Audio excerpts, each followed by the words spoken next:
আমার আংটিটার মূল্য ছিল 15 টাকা। 15 লাখ কিংবা 15 কোটি টাকার হলে হয়তো সে আমার থাকতো। ভালোবাসাটা টাকার কাছে হেরে যায় অনেক সময়।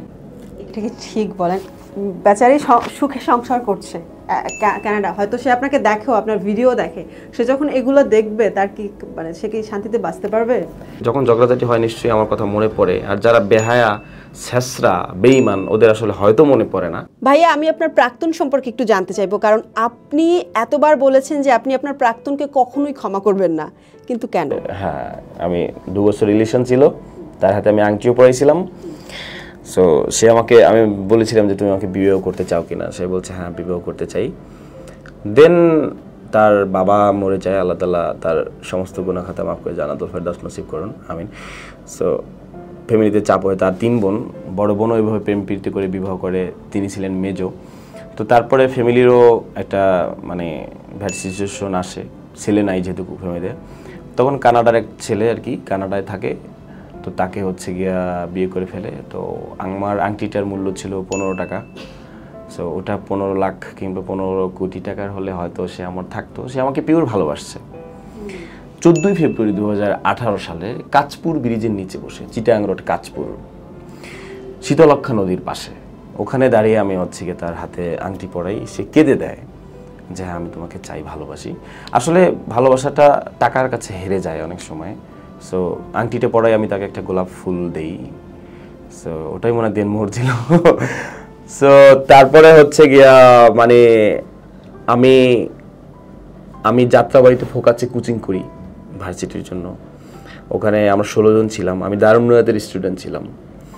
সো উপরে 7 তলায় চিলেকোঠায় থাকতাম। আমার বন্ধুকে বলে নিছি যে ওকে যে কোনো সময় আমার ভাগায় নিয়ে আসতে হতে পারে, ব্যাকআপ নেওয়ার জন্য। তো আমার আন্টি ছিল উত্তরাতে, তাকেও বলা হ্যাঁ তুমি নিয়ে আসো। আমার ভাই ভাবি তারাও কথা বলছে তুমি চলে আসো। তো উনিও বলছে আমাকে যে আমার বাসায় যদি দ্বিতীয়বার কোনো ঝামেলা হয় আমি তোমাকে কল করব, তুমি চলে আসবা। আমি ছিলাম যাত্রাবাড়ি, তার বাসা হচ্ছে ড্যামরা, মোটামুটি 20-30 মিনিট লাগতো।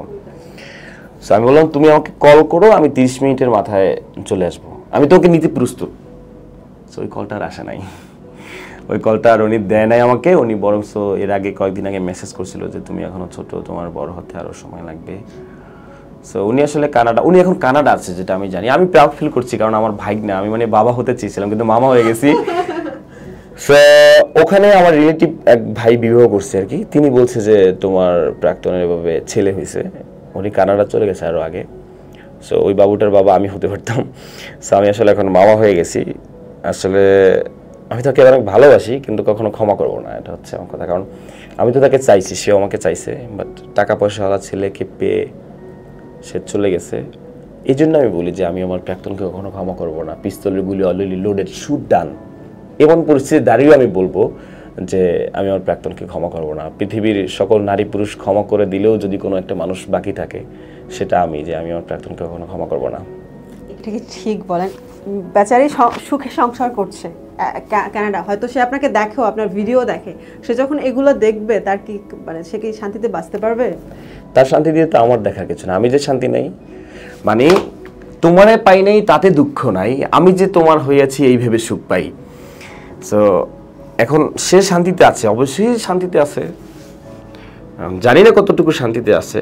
কারণ বৈবাহিক জীবনে তো ঝামেলা ঝগড়াঝাটি হয়, যখন ঝগড়াঝাটি হয় নিশ্চয়ই আমার কথা মনে পড়ে। আর যারা বেহায়া, ছেঁচড়া, বেঈমান ওদের আসলে হয়তো মনে পড়ে না।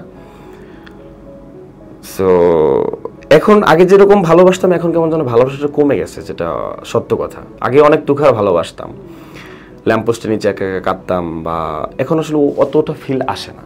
কিন্তু তার কাছ থেকে ছ্যাঁকা খেলাম, অন ক্যামেরা দেখা যাচ্ছে যে আমি আমার হাতে, আমি আমার বুকে, পায়ে কোথাও কাটি নেই, কোথাও কিছু করি নেই। মানে হয় না ছ্যাঁকা খেলে ইয়ে হয়ে যায়, কিন্তু আমি আমার জায়গায় ঠিক আছে, আমি আমার কাজ করে গেছি, আমি আমার নিয়মিত চলাফেরা। মানুষ হয় না ছ্যাঁকা খেলে ছাদ থেকে লাফ দেওয়া, হাত পা কাটা, এটা সেটা অনেক কিছু তো হয়। সো কারোর জন্য চলে গেলে 2 বেলা খাওয়া বন্ধ করা, নিজের ক্ষতি করা, এটা কেউ করবেন না। এটা হচ্ছে মেসেজ, আমি করিনি, ভালো আছি আমি। আপনি তাকে 15 টাকা দিয়ে একটা আংটি কিনে দিয়েছিলেন, ওই আংটিটা আপনাকে সে ফিরিয়ে দিয়েছে? না, ওটা হয়তো ডাস্টবিনে ফেলে দিছে, বা হচ্ছে গিয়ে কোথাও ফেলে দিচ্ছে। তার বাসা ছাদ আছে, ছাদ থেকে হয়তো ফেলে দিছে। সো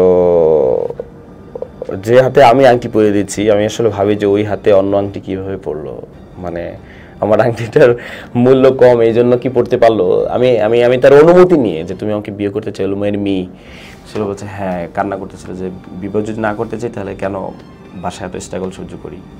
তো ওই হচ্ছে তার এই হাত আঙ্গুলটা ধরে আমি পরিয়ে দিই, এই ধরা এবং